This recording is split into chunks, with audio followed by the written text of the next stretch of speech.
Faz o Sonic, por favor. Ah, não vou falar tudo isso não, deu pra entender. E é aquele negócio, se tem o Mario, tem que ter o Sonic. Então finalmente chegou a vez dele. E não é por nada não, mas eu acho esse Sonic aí meio suspeito. Porque toda vez que ele apanha ou alguém bate nele, ele perde o anel.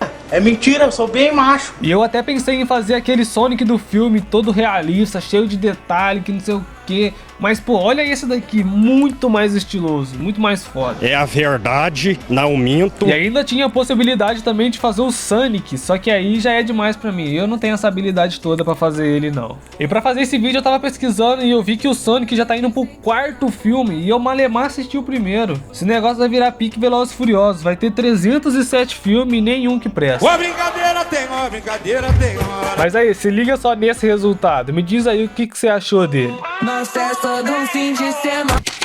Aprovado.